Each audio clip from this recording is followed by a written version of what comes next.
as George Washington.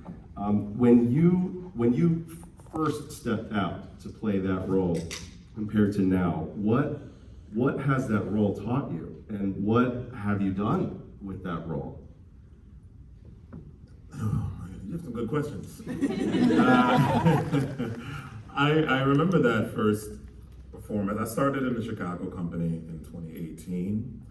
And I remember I started rehearsal actually on the day of the opening of the show, August 6th. So it was my first rehearsal, and I was on stage September 25th. So that was the time I had. And I was out in Chicago trying to figure out what this role meant to me, because when I was originally auditioning, I didn't see George Washington as the role I wanted. I loved the show, and I was like, oh, maybe I'll be the young, scrappy, Malik Madison, maybe I'll do that. I didn't know exactly what my thing was at the time when I was auditioning, and they give you a packet when you audition, and you just like audition for a bunch of different roles. And I don't know if you know, there's a lot of songs in the show.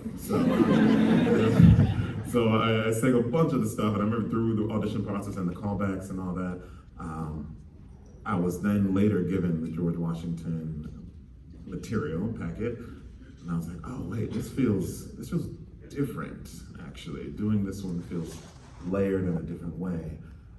And so that time in Chicago was really trying to figure out what and why that felt different. What is it? Because when I learn a role, I like to dive in on, if you have the opportunity to do a role of a human that really was a historical figure of some sort or alive at some point. I like to dive into their history first and figure out what they did. So I read a bunch of books, and I watched some TV shows. There's a TV show I really loved called Turned Washington Spies. I don't know if you've seen that. Yeah, very good show. Very good show. It's very so fun. good.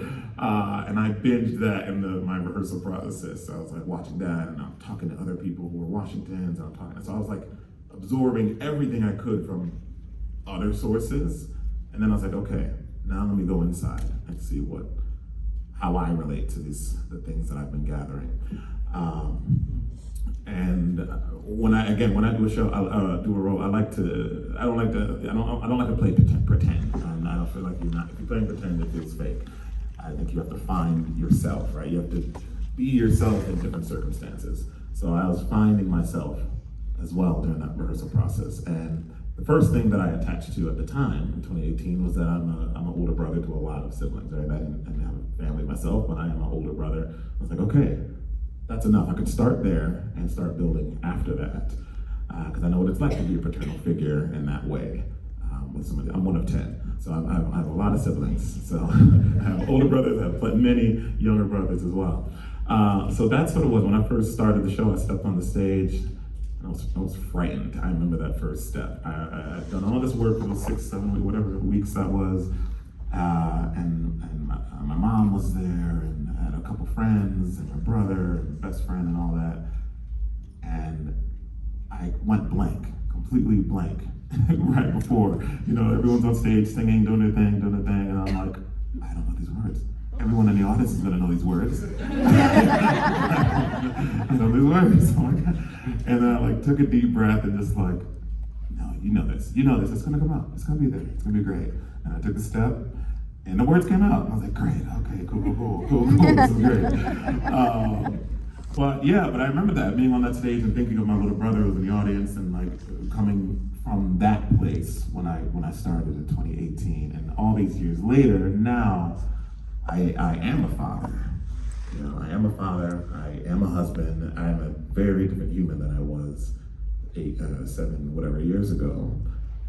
So now I really do know what it's like to be like a paternal figure, or see someone as Washington saw Hamilton, as like a child. I know what it's like to have a child. I know what it's like, even different experiences throughout the show. I know what it's like for someone to love said child, and can imagine someone losing said child. There's so many different layers of myself that now I'm pouring and layering my Washington with now. And I step on stage with those things, and that truth every day. And if anyone out there has not seen this cast, and Tamar's One Last Time, Oof. may I strongly suggest.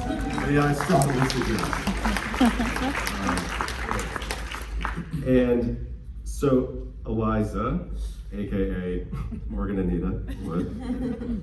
Morgan, you have kind of a hard job to do, which is be the kind of keeper of the flame, telling the story, and really being kind of the moments so often through the show where everybody takes a breath. And that is, I'm sure, a lot to have to portray. When you have that moment to really like take that spotlight and to see the audience take that breath with you, what's that like? Wow, I've never been asked that question before. I think I was taking a breath internally as you said that. It's completely surreal, because I have to say, I think one of the main guiding lights and reasons for why I do this is to breathe with an audience of people. I think every night, one of my main goals is to make sure that we tell the story as well as we can to any given audience, no matter who's there. And it's so important to me that the story gets across, and I think that's what Eliza's mission was that the legacy was upheld and that the story gets across and is still told. So to feel the impact of the myriad of stories being told in Hamilton alone in the 3 hours that you watch us up on that stage, but to feel it in a way that is so universal, like taking a breath and getting to do so. And before, I felt like, I'm sure PB could tell you, when I would work on these ballads that she sings, Hamilton is so up-tempo, right? And you have My Shot, and you have Room Where It Happens, and then I come on stage and I sing, That Would Be Enough. And I think, and at first I think the trap of those moments could feel that you're just bringing the show to an extreme halt, but I think that's actually the gift of those numbers. Because we all need an opportunity, I'm sure, as an audience to take a breath. We need an opportunity as actors and performers and crew and everyone who's working to make the show run to take a breath. But also to remind not only the character, but my fellow actor that is Trey, you know, what you're doing is enough. And we are enough.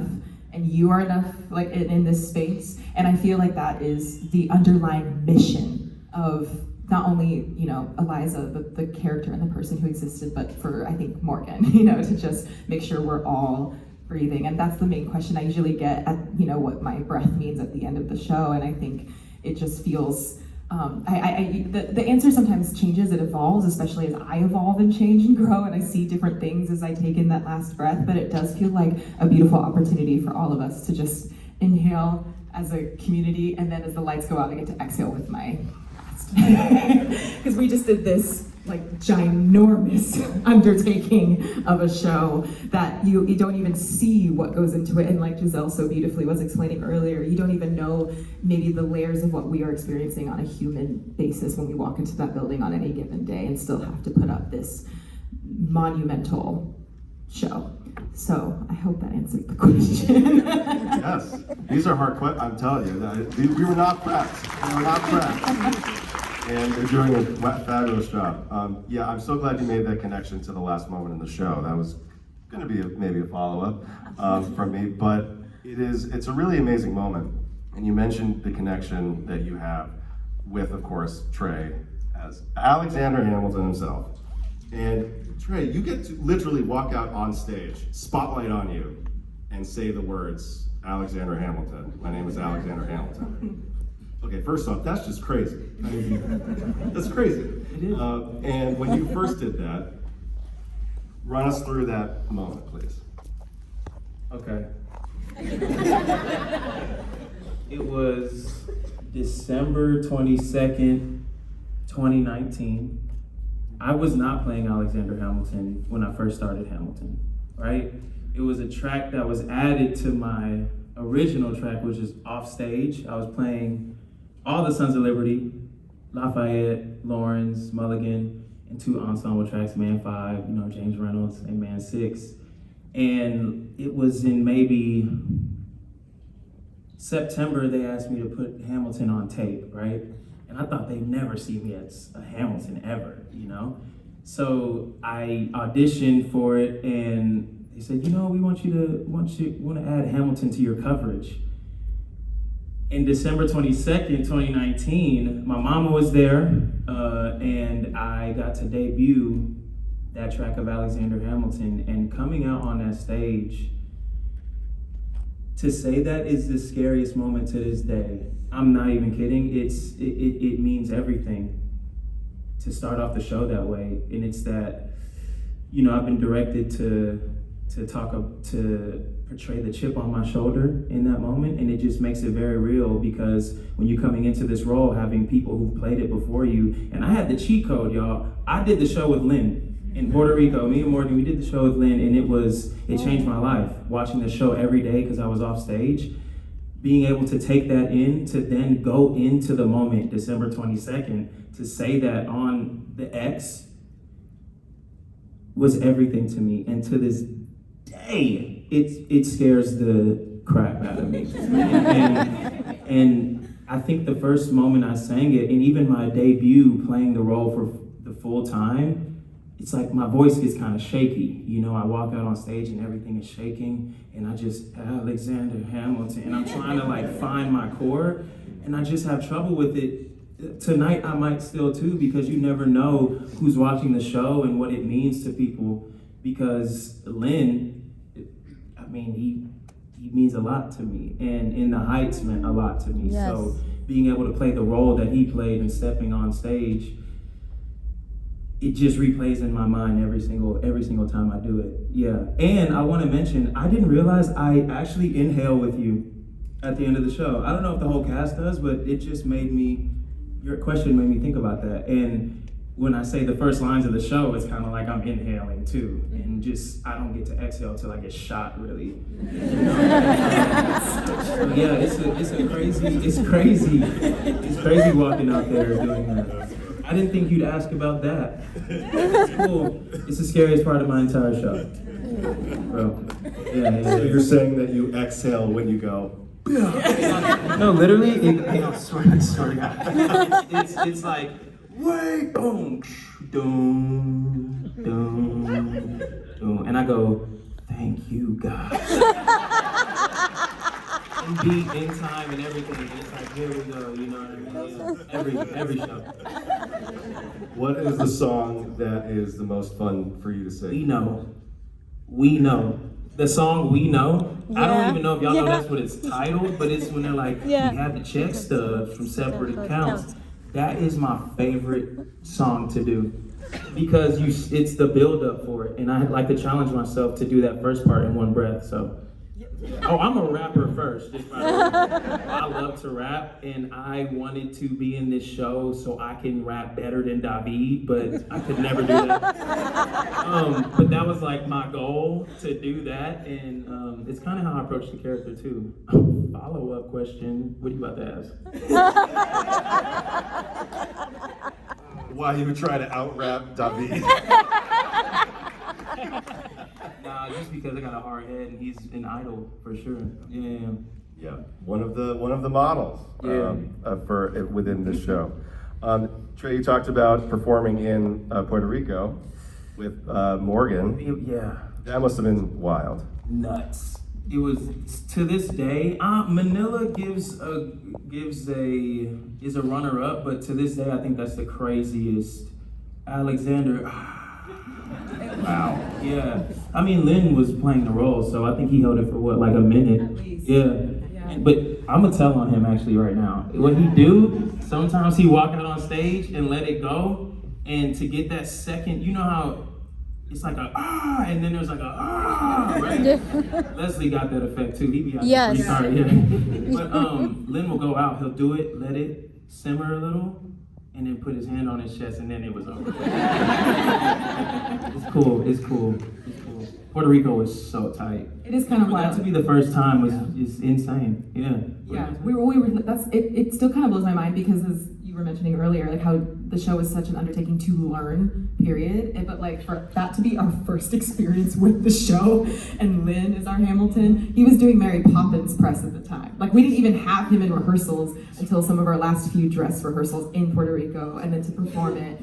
And at that capacity, it's kind of, I think it set us up, I mean, it set me up, I think I feel, for success, because with this crazy amazing year of it being the 10th anniversary of the show, there have been a lot of like high profile events, people, things that would I think otherwise create a lot of pressure, which I also feel that, but at the same time, for that to have been our catapult, you know, it's like, okay, not much can be much more pressure than that. You know, I think we're doing okay. Yeah, no, we all right. Like I said, that was a cheat code. And I was off stage, I would watch the show every day to learn. I was learning Mulligan at the time, right? And I would just watch it and just get caught up in Lynn doing it. It's special, a cheat code for sure, yeah. And you all have performed this show in so many different places, and I really want to get into why it just speaks to so many different, not just regions of the United States, but different countries who did not grow up with these characters that are true people within their history lesson as much as certainly we did. What do you all think, and this is an open question for anybody to take it, what do you all think is some of the reasons for that? I feel like, I'll just give like a quick, I feel like we should all probably answer this, but like I'll give a quick one because the music is just so good, first of all. The music is so fire. Just like Wicked can be anywhere, Hamilton can be anywhere. If the music hits, the music is gonna hit. I was streaming it before I saw it. I can just listen to it in my headphones like it's a regular, you know, album, you know, and not just a cast album. And I mean, sometimes I forget it's about America. I know that sounds weird, but like every country has politics. When we were in the Philippines, shout out, hey, yeah. So when we was in the Philippines, I remember, so there's some line changes that happen around the world, and one of them, you know, Angelica tell my wife, John Adams doesn't have a real job anyway, right? In Manila and in Australia, the line would be, Angelica tell my wife, vice president is not a real job anyway. And in the Philippines, that hit. that hit, they thought that was the funniest thing ever. So I just think it's not relatable because it's American politics. It's politics and the music hits and it's just a story about just life and figuring stuff out, you know, building a whole country. And every country's had to start from something. I think Patrick mentioned it beautifully, like humanity is such a big part of the show. Like we are showing a group of very imperfect humans who've gone through everything and felt everything we have, whether it's envy, whether it's loss, whether it's love, whether it's, you know, that like teenage bubbly love, excited feeling to every single character. There is absolutely something to relate to and just a deep human level. And I think that's what makes the show so special worldwide. And I think, Trey, I totally agree with that. And it's also, I think it speaks to like the magic of great musicals. So I'm so glad Trey mentioned, like, we didn't go to Shiz, but like, I get it. Like, you know, like, so like that is what like great musicals do, is if they create this world, and ours happens to be connected to some historical figures and but like that isn't, you know, if that's what you walk away with it from, we've totally missed it. Like that's not actually like what I think grabs you when you hear the music, when you respond to the show. And I think that, yeah, I'm so glad you said that, Trey, because I think that is so unique to musical theater, that like the way that can reach people wherever they are. Yeah. My thought about this is it is a testament to Lynn. Everything's a testament to Lynn and the great work that he did, but like he could have read the book by Rob and decided to try and write a musical and have it focus on, you know, the like more of the cabinet battle arguments of like, you know, this could have gone in so many different directions. And the things that he decided, like part of what writing is like parsing out what exactly you're trying to do with the story, what part of the story you're trying to tell, right? He could have gone in so many different directions, and what he chose to focus on and highlight, and is I think a core of how people connect with it so much, is the parts of Hamilton or Burr or Angelica or Eliza that are the human struggle that we all go through, right? Instead of, this is a musical, just watching people sort of like in these rooms, sort of just like arguing about which way we take the country and democracy. Like, it's not about that. those are things that are happening, but what is the human story going? What are the human emotions and struggles that people are going through while we're working in these circumstances? And I think that shows the greatness that Lynn is, and the art of writing is so, I want to try and get into writing, but then I get like, oh, I can't possibly do that. And so yeah, like pulling out the focus of as PV so beautifully stated before, humanity, as opposed to focusing on other things. Like that is part of the art of writing and what Lynn did so beautifully. Yeah, it really showed in all of the character portrayals that these are flawed people. These are human people. These are people off of the historical pages, right in front of you, showcasing characteristics that, for instance, when Tamara, as George Washington says, look, when I was younger, I was so reckless. That is something that not everybody remembers about George Washington and about the way that he carried himself. And that was a weight that he, as Tamar was digesting Turn and all these other great Washington century things I'm sure he saw too. You mentioned about, obviously, the different places that you've been. Patrick, audiences around the world, what have been some surprising audience reactions to certain things that we got the vice president line that apparently killed Australia. Any other tweaks, interesting moments with different productions around the world? I mean, certainly sitting in an audience in Hamburg and watching the show in German was a pretty crazy thing. But I think a testament, I do not speak German. I tried to learn it. I did not go very far. I don't know. It is not smooth sailing. 4 months of Duolingo, something like that. But the translation was so successful that we sort of realized in the audition process that I didn't know what they were literally saying, but I knew the show well enough to know kind of how true it was or how honest it was based on the English version. So all of those audiences in Germany, I think, were really, it was just kind of surreal to not know exactly what they were saying, but to be completely there with them in the show. I'm trying to think if there were any Australian. Like Australian, what do you mean? Like any reactions that they had that were different than Americans? I don't think so. It was pretty the same. I think it hit the same as it would over in America that it did in Australia. I'm sorry, the only thing I could think about is line changes that kind of affected me when I first saw the show in Australia, and that was different. So I wonder how the American lines would hit out there, but I guess we'll never know. You know what I mean? Morgan here said quietly, but which is funny, that the London audience was very polite. I was in London for a very quick vacation, and I had the good fortune of going by the Victoria Palace. Is that what it's called? Victoria Palace Theatre? Yes. Victoria Palace Theatre, and meeting with the Sky Sisters who are currently in the show, and just getting to kind of hang out with the cast a little bit and management. And I watched the first half hour of the show, and it's so out of body to see what you are doing every night, but that's not necessarily to me like what it feels like, you know? It feels like we're doing the work, but then watching it in context is like, that's what we're doing? That's insane. And it was so interesting, one, to hear these like amazing artists and try and hear them like also using obviously like American accents, which is so interesting to my ear, and then seeing like how I feel like with their normal just to, I guess, stereotype that culture in a way, but with their normal like demeanor and those who are in this company of beautiful people, it feels like it's just less to prove.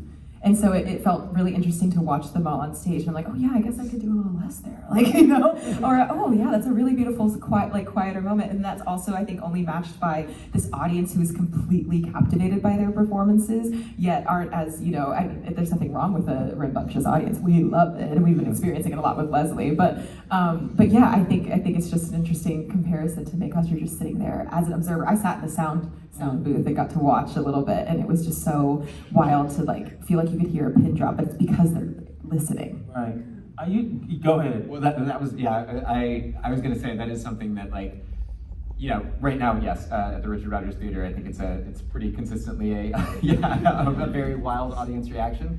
But over the years, we've kind of learned, and especially like, you know, standing out in the house, the quieter audiences that are maybe not, a lot of times, especially like, they might not like clap or cheer as much because they don't want to miss the next thing. Like, they're so with us that then, like, at the end of the act, they go crazy, at the end of the second act. And when we did the show in New Zealand, in an arena, which we had never done before, it actually wasn't the amount of noise that they would make, although they sometimes did make a lot of noise.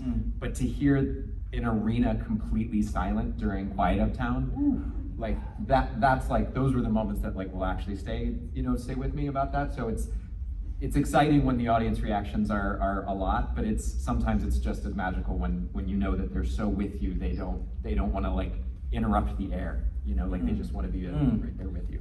Yeah, I used to judge the quiet audiences sometimes. Well, I'm judging myself. It's just like, oh, I must be trash or something like that. Like, whatever it is, but I learned to not, God, I keep bringing back Manila. That was a shift for me, I guess, because those audiences, very polite, except for the closing night. That was insane. They sang like almost everything. It was really tight. But they don't want to miss anything. And I noticed that I compared how they were in the theater during the show to the stage door, and it's like, oh, I could never judge any audience for wanting to sit there and hear every single word and not want to clap. Even at the end of numbers, it's like, okay, yeah, next, let's keep going to the next part of the story. But when that show is over, oh, the craziest stage door I've ever been to in Hamilton. You know what I mean? So I sorry to all the audiences out there that have been quiet. That's just my insecurity, but you know, they definitely mean just as much as 12 in the audience. You know what I mean? I mean, there are a lot of words to hear. It's a lot, yeah. There's a lot of words that they want to hear. So talking about wild audiences, though, you mentioned that current ones certainly are going nuts. For those who aren't aware, Leslie O. Jr. is back in Hamilton, which is wild to say. Never thought that we'd say those words. Never. And but I want to talk about August 6th. Ooh. They know what that is. That was and I was at the afternoon performance, which was the fan performance. For those who don't know, Yes. Fans were able to come in for I think $10 a ticket, very symbolic, $10. And for him. And I think my eardrums are still trying to recover from that. What was that? Tomorrow, I mean, I've never heard a louder roar than after one last time. A standing ovation, yeah. Yeah, you got a standing ovation. Still right on up. You wasn't even done, boy. Honestly, I wasn't. I was like, come on, y'all, I got one. Thank you so much. I'm still trying to sing this thing. It's hard. That audience is crazy. I mean, that day was insane. But you know, starting from that matinee, I mean, it was awesome to see the energy in the room of all these people who wanted to just celebrate, right? Celebrate with us, who've been along on the journey for all of these years with us, right? Because you know, y'all are on the journey with us. You know, we are on the social medias. We see it. We see everyone's love. We see all of it, all the things. So it's wild to just celebrate that day and be there with my fam and hear that audience for the matinee. And that was incredible. And it was very different than the night show. It was. Those two shows, I mean, it's so funny because the audience is another character in the show. They really, truly are. And all the things that Trey was talking about, I think I can definitely say is what I go through. I think everyone goes through it as an actor. Like we try not to tap into what's going on out there, but how can you not, right? We're standing there vulnerable and you got 1,300 people sitting out there, you know, wanting to be entertained and whatever, wanting to follow along. But so sometimes you do get in your head. Sometimes I finish, what's the name of that song I did? Right Man. Yeah, Right Man. And I'm like, oh no, not Right Man. The other one was, yeah, that one. Oh, that sounded great though. Trying to warm up for tonight. But so, you know, at the end of that, and sometimes people really applaud, and then sometimes they don't. And I'm like, okay, was it me? Was it that? No, get out of your head. Keep going. Yeah, there's a lot of the monologue in your head while you're singing is crazy. Like the fact that we've done this so many times, but like I can be speaking and be thinking about like, what what is happening? Okay, I think they like it. And I'm like, Tamar, just get back into your words. It's fine. It's fine. But the audience was truly incredible, and it felt like just that love and the matinee. And the night show, was a whole different thing. The night show, like, for the matinee, it felt like we're just doing our thing, and they're gonna just share in this love. It's gonna be cool. The night show was like, hey, I think there's like 100 people, 100 alumni. I think it was like 100. I think it was literally like over 100 alumni. So history literally had their eyes on it. Yeah, our history was staring right at us. Yeah, I think there were 3 George Washingtons in there. You know, like it was like, woo, yeah, all right, cool, yeah, cool. It's just another show. Yeah, it's another show with 100 people who've done this thing. Okay, no, it's cool. It's cool. We're good. What? No. I know these words. I know they know these words. What if have I been saying the right words? No, I'm good. You know, so it was just the mental gymnastics of that show was insane. I remember when I started and I came out on stage, I had this internal monologue beforehand, but then when I was doing the thing, I felt the shift internally, and I felt the shift from the audience as well. That like, oh, this is a different level of love. This is like people who know the struggles of being on this side. Right? These are people who are like, man, watch this. I've done this before, and this is hard. You know, and I said, okay, yeah, I killed that. Oh, I see what he did there. Oh, that was fire. Yeah, you know, and they're like with us along the line, along the journey. I feel like I could talk about that night show all day because it was just such an outer body experience. I feel like we were doing the show together. You know what I mean? That was very, very different energy. It was really, really such a beautiful, exhausting day. Like really, really incredible. Yeah. I have to say, to perform, like, you know, just to think about like all the 100 people that were there, but then I guess for me personally, you know, I will never forget the first time I heard Pippa sing Burn in my ear, and to know that, you know, I had the privilege of doing it while she would just be sitting there watching me, you know, is kind of, again, an out-of-body experience. But we did a little number at the end of the show just for that audience that all the alumni came up on stage for. So we had to rehearse that between shows. So it was like a literal family reunion between where all these alumni came in, people I had met before, people I'd done the show with before, people I had never met before, which was actually surprisingly a lot of people now part of the Broadway community. And so to get to interact with them and interface with them before the show was actually such a gift, because Pippa came up to me and it was our first time kind of meeting while I was, you know, in the role. I met her like once before, but I was on tour and it was like a very quick meeting, and this time felt like really intentional. And she just kind of grabbed my face and she said, fly. Just fly. And I was like, oh, it makes me emotional. But I think, I just felt like I was given permission to then just do my version and to tell the story as best as Morgan can with the blessing that is Pippa. And that was the energy, I think, that I can speak for all of us, like, was what we were feeling from every individual that night. And the crowd it hit different. It was a different kind of love that we already feel from you all, like, who come and see the show on a regular basis. It was a love of people who just have an understanding that you really can't unless you do it. So that's the gift. Yeah, really that was beautiful. Absolutely beautiful. Tattooed on my body or something. In her handwriting. Yeah, not creepy at all or anything. No, but it really seemed like, I know, right? I'm glad to know about the evening performance because I was only at the afternoon one. And and from what you're saying, it really sounds like you performed with your friends in the afternoon and then your family in the evening. Yeah. And that's so, what a special day. Yeah. Beautiful day. As we're starting to get to the end of this here, I know we could be talking about this for forever. I want to ask a question that I certainly want to know, because I want to ask anybody who's in Hamilton this question, which is, what is the song that you just wish you could sing, but it is just not your role? Satisfied.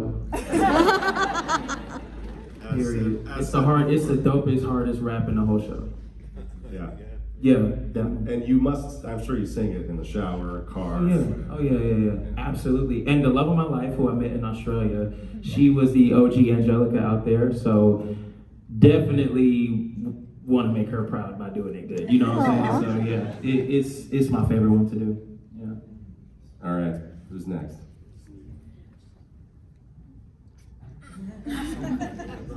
For me, it's probably Wait For It.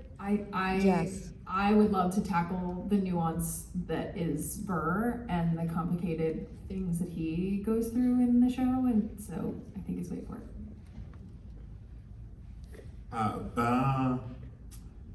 You know, I was gonna say a rumor happens, but I think of the ending. I'm like, that's a high note. I don't feel like doing that. You can make it your own, Tamara. I'm not asking you to go in tomorrow. I gotta think of both sides of it, literally and then like story wise. Like, yeah, that'd be really cool. Oh no. This is why he's the general. He's always thinking about logistics. You gotta be specific with your prayers, right? You gotta be very careful. And jumping off a table every day? Nah, I'm good. Nah, you can have that. What I would want to do though is burn. I want to. Yeah. Oh, yes. That's not high? Burn. Not too high? Good question. If you gotta transpose it, cause like duh, you know what I mean? Like that's okay to transpose. I'll do Dr. Glower. But yeah, burn would be beautiful. I mean, I love Eliza. It's my favorite like journey to watch. You see her whole journey, like really, really young, youthful, jubilant energy.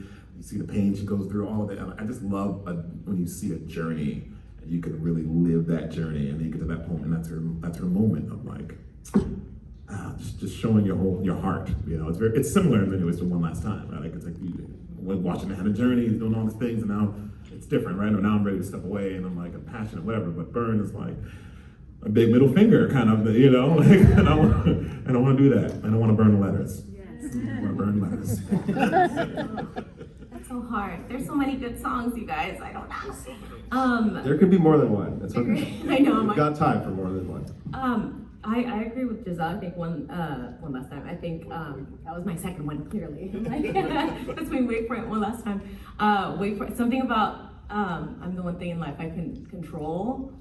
Somebody who's, struggles with that inner voice and anxiety. It's just such a, every time Leslie does it, I'm like, yeah, you're so right. So definitely Wait for It. And One Last Time. It's just such a, like, there's something about the wall singing together and having like everybody sing with you in that moment that just feels so powerful. Like having that wall of sound must be so cool to experience. It's honestly, it's the best time I have with One Last Time is honestly in rehearsals, because I'm so far down in the show and the lights are so bright that I see nothing else. I can't really see out there. I can't really see behind me. The music's so loud, I can't really hear super well. I feel it more, but I gotta really tune in and try to hear the things. And when we're in rehearsal, I often like turn around because I'm like, oh, I have to remind myself, like, my family is behind me this whole time, and I don't get to see that in the show. So I'm always like, oh, that's where you are. But so, yeah, okay, all right, and it refuels me. So, yeah. And I never see it. And I turn around and like everyone's gone by the time I turn around. So it's like, yeah, I guess I was alone. It's such a weird dynamic. I know, it's really odd, but yeah. Speaking of rehearsal, my real answer to this is none. Thanks for You gotta have one that you want to sing. As I think everyone up here has at some point experienced, when teaching the show, I will often like sing different things depending on like what's needed. And one of the very first times that ever happened was off Broadway at the Public. I think John Brewer was learning Hamilton, and we were doing the cabinet battles. So I'm doing the Jefferson side of the cabinet battles, and I look over, and David is just like standing there watching. I was like, no, you're gonna be here, you have to do it. And he was like, no, good, no, you're good. Happy to help out in rehearsal, but yeah, it does not need to happen at night. Yeah. Oh my gosh. Well, it's funny. One of the first to come to mind was Hurricane. But it's interesting. Every single night that I'm sitting there listening to Trey so beautifully sing that song, it kind of feels like that's what my burn is. So I feel really lucky because I do feel like I already get to do a version of that. So I think a close second would actually be The World Is Wide Enough. Oh God, like I've had the amazing fortune of working with so many phenomenal Burrs. Like, I feel like so much of who I am as an actor today is made up of who played Burr in whatever production of Hamilton I was in, because one, I think it's one of the greatest roles ever written in the musical theater canon. I mean, he existed as a person, but as a role, sure, yeah. That moment, and talk about a buildup that so many of these characters, like, we were fortunate enough to play, but that one, where it's like kind of like the world turned upside down for him in a way that he wasn't anticipating, because he's like, I did everything right even after doing everything right. And I think so much of life can feel that way. It's like, I did everything right and this still isn't going my way. Or like the other things that you can't control are getting in your way or whatever it might be. And every single time I'm standing there and like grieving as Eliza, like I think the Morgan in me is watching that like, man, like this dude just really went through it. And Leslie plays it kind of differently every night. So to see whatever part of the weight of the world that is sitting on his shoulders on any given day and watch how it moves through him in that moment, I would at that point do it for free. You know what I mean? Like it's kind of amazing. It's just such a lesson. That's amazing. Patrick, I want to ask you one of our final questions here, which is, because you've been with the show for so long, you've seen so much. When were you first actually attached to the show? So we did a staging workshop in 2014. Right. So Tommy called me in February, and I think that the presentations were like end of April or May. The internet knows this somewhere. But yeah, that was the first time I Okay. heard on the show. That's why, for the follow-up, when did you first realize what you had? Well, I think like a lot of us, like the opening number was on YouTube, right? So like the White House performance. So we kind of knew like that was happening, and like Trey mentioned, I was a huge fan of In the Heights. Like that really like kind of blew my mind. And I had the chance to work with Tommy on a play on Broadway. So I guess the thing in the middle was there was a concert at Lincoln Center that is again on the internet. I think Lynn has posted a lot of videos. And I just bought a ticket to that concert because I wanted to see what was going on with this Hamilton mixtape. And Tommy saw me at the concert. We didn't get a chance to talk. And then it was like, I don't know, 4 or 5 months later that he called me to do the workshop. But as soon as, I think my answer would be like everybody's answer. When you hear that music and you just like hit like, replay, like you just like keep going back to it. It was like that immediately. And then to start to put it on its feet with, that cast and to see what Andy was building. I think of Alex Lacamoire in the back of the Public Theater, like with headphones on, like working out the orchestrations, there was just so, like I said, I guess at the beginning, like it felt like Lynn took everything he possibly knew or could do and put it in one thing. And then it allowed everybody that then came to it to go like, okay, what do I have? Like, what's everything I have that I can pour into this? And, the beautiful thing about that in the last 10 years is you feel that, I think we all feel that every time you walk into the building, every time you walk on stage, it's a nice reminder of what Tamara was just saying. Like, it's not just, it's amazing the people that are there that day, but there's a whole lot of people behind you. There's a whole lot of people that you get to do the show with in that way. And that's also true in the audience, for people that are seeing it for the first time or the 100th time, so. Yeah. And speaking of that audience, we have some great devoted members here. Any of you